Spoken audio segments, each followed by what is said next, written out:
Hábitos Atômicos, capítulo 6. A motivação é superestimada e o ambiente é mais relevante. Certa médica de atenção primária num hospital em Boston teve uma ideia maluca. Ela acreditava que poderia melhorar os hábitos alimentares de milhares de funcionários e visitantes do hospital sem alterar em nada sua força de vontade ou motivação. Na verdade, ela não planejava sequer falar com eles. Essa médica e seus colegas projetaram um estudo de 6 meses para alterar a arquitetura de escolha na lanchonete do hospital. Eles começaram mudando a arrumação das bebidas no local. Originalmente, os refrigeradores localizados ao lado das caixas registradoras no refeitório eram abastecidos apenas com refrigerantes. Os pesquisadores adicionaram água em todos os refrigeradores. Além disso, colocaram cestas com garrafas de água ao lado das estações de alimentos em toda a sala. Os refrigerantes ainda estavam disponíveis nas geladeiras principais, mas a água estava agora disponível em todos os locais com bebidas. Nos 3 meses seguintes, o número de vendas de refrigerante no local caiu 11,4%, enquanto as vendas de água aumentaram 25,8%. Eles fizeram ajustes semelhantes e viram resultados semelhantes com a comida no refeitório. Ninguém disse uma palavra para os clientes da lanchonete. Observe essa figura de como que era a lanchonete antes da mudança no layout interno e depois. As caixas sombreadas mostram a área em que a água engarrafada estava disponível em cada situação. Como a quantidade de água no ambiente aumentou, o comportamento também mudou. Isso sem motivação adicional. As pessoas escolhem produtos não pelo que são, mas por causa de onde estão. Se eu entrasse na cozinha e visse um prato de biscoitos no balcão, pegaria meia dúzia e começaria a comer, mesmo sem ter pensado nisso antes e sem necessariamente estar com fome. Se a mesa comunitária do escritório estiver sempre cheia de donuts e biscoitos, será difícil não beliscar uma vez ou outra. Seus hábitos mudam dependente do ambiente que está e dos sinais à sua frente. O ambiente é a mão invisível que molda o comportamento humano. Sim, apesar das nossas personalidades únicas, certos comportamentos tendem a surgir e se repetir sob certas condições ambientais. Na igreja, as pessoas tendem a falar em sussurros. Em uma rua escura, as pessoas andam atentas e cautelosas. Sendo assim, a forma mais comum de mudança não é interna, mas externa. Nós somos transformados pelo mundo ao nosso redor. Todo hábito depende do contexto. Em 1936, um psicólogo chamado Kurt Lewin escreveu uma equação simples que faz uma afirmação poderosa. Comportamento é uma função da pessoa e seu ambiente. Não demorou muito para que a equação de Lewin fosse testada nos negócios. Em 1952, o economista Hawkins Stern descreveu um fenômeno que chamou de sugestão de compra por impulso, que é acionada quando o comprador vê um produto pela primeira vez e vislumbra uma necessidade do produto. Em outras palavras, os clientes ocasionalmente compram um item não porque querem, mas por causa de como é apresentado a eles. Por exemplo, itens no nível dos olhos podem ser comprados mais do que os que estão perto do chão. Por esse motivo, você vai encontrar itens de marcas caras em locais de fácil acesso nas prateleiras das lojas, pois geram mais lucro, enquanto as alternativas mais baratas são escondidas em locais mais difíceis de alcançar. O mesmo vale para as extremidades, as unidades no final dos corredores. Essas prateleiras são máquinas de ganhar dinheiro para os varejistas, porque são locais óbvios expostos a um alto tráfego de pessoas. Por exemplo, 45% das vendas de Coca-Cola vêm especificamente de prateleiras nas extremidades de corredores. Quanto mais evidente a exposição de um produto ou serviço, maior a probabilidade de você experimentá-lo. Nós gostamos de pensar que somos nós que estamos no controle. Se escolhemos água em vez de refrigerante, nós presumimos que foi a opção consciente. A verdade, no entanto, é que muitas das atitudes que tomamos a cada dia não são moldadas por propósito e escolha, mas pela opção mais óbvia.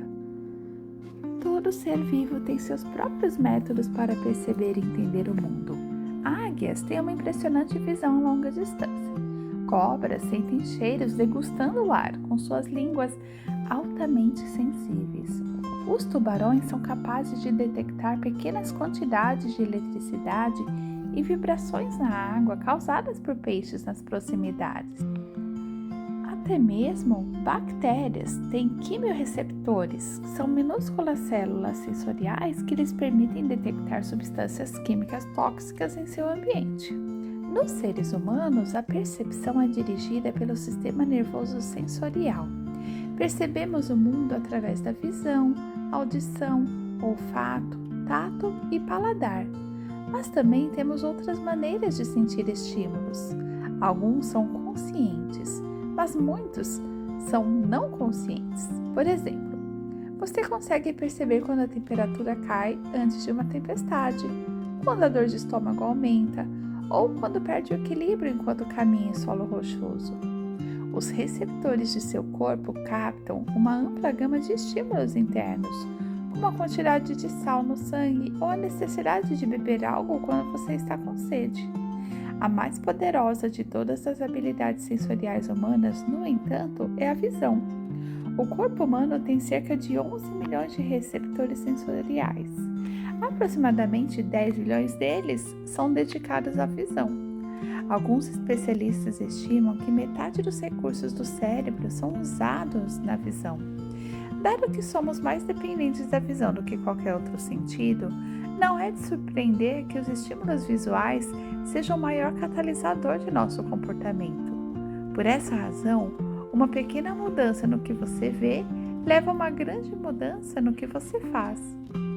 Como resultado, você pode imaginar como é importante viver e trabalhar em ambientes cheios de estímulos produtivos e livres de improdutivos. Felizmente, há boas notícias a esse respeito. Você não precisa ser vítima do ambiente. Também pode ser o arquiteto. Como projetar seu ambiente para ter sucesso? Durante a crise energética e o embargo de petróleo nos anos 70, os pesquisadores holandeses começaram a prestar muita atenção ao uso de energia do país.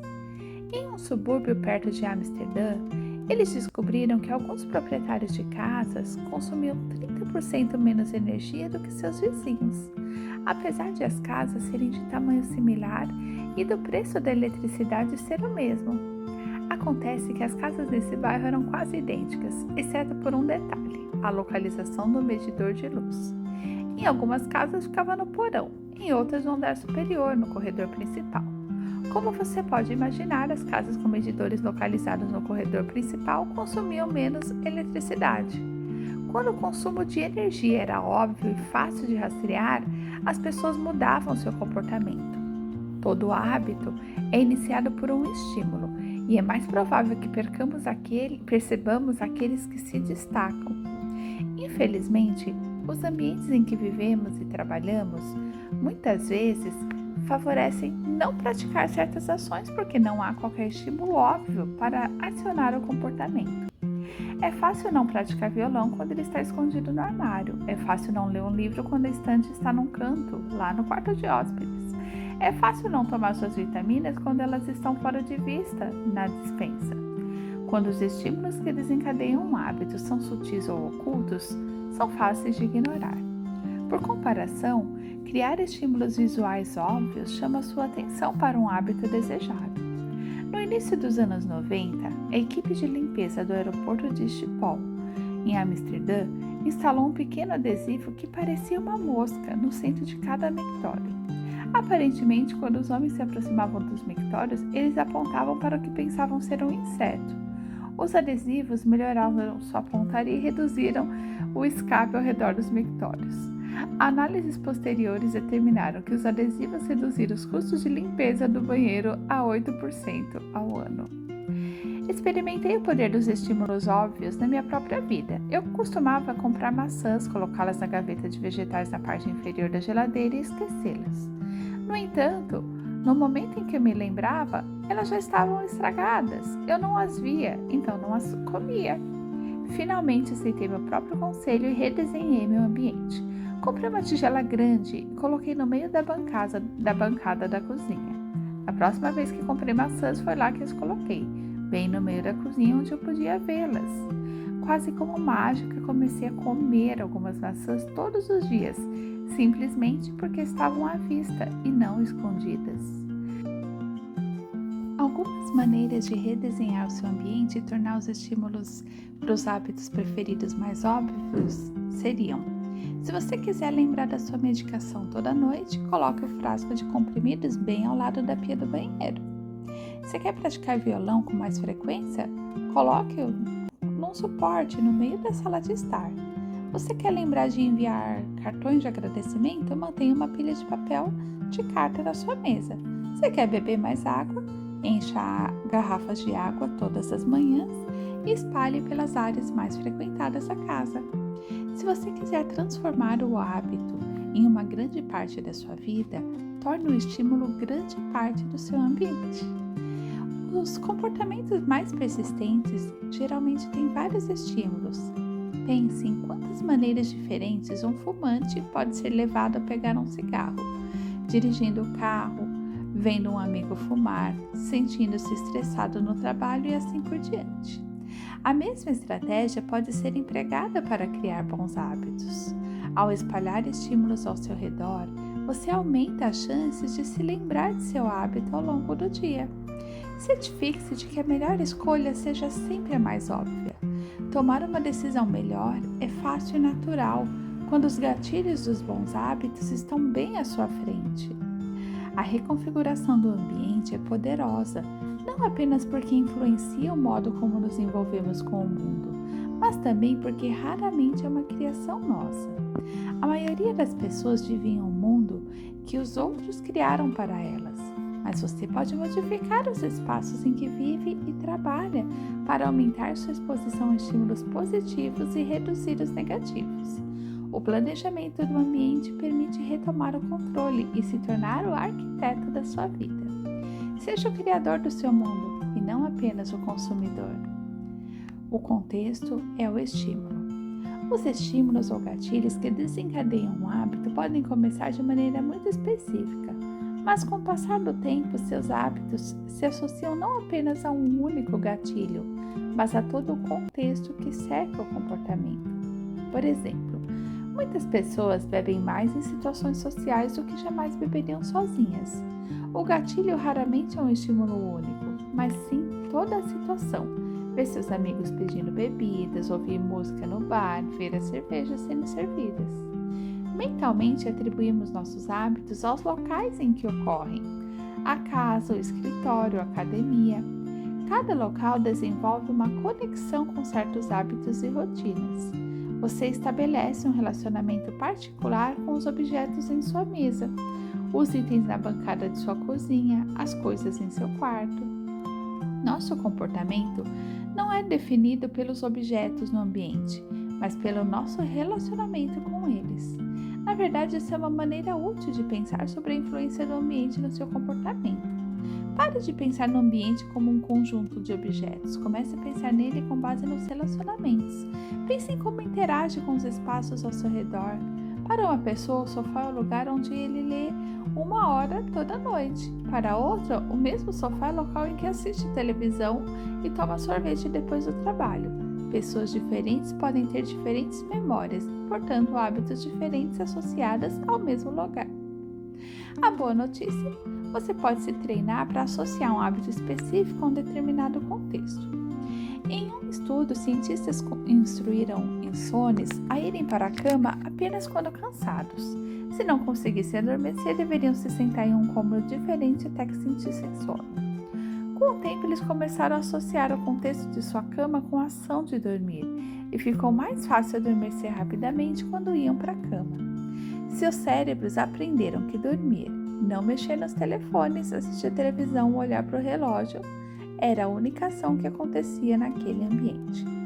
O poder do contexto também revela uma estratégia importante. É mais fácil mudar os hábitos em um novo ambiente.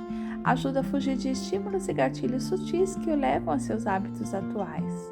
Vá para um lugar novo, um café diferente, um banco no parque, um canto do seu quarto que raramente usa e crie uma nova rotina.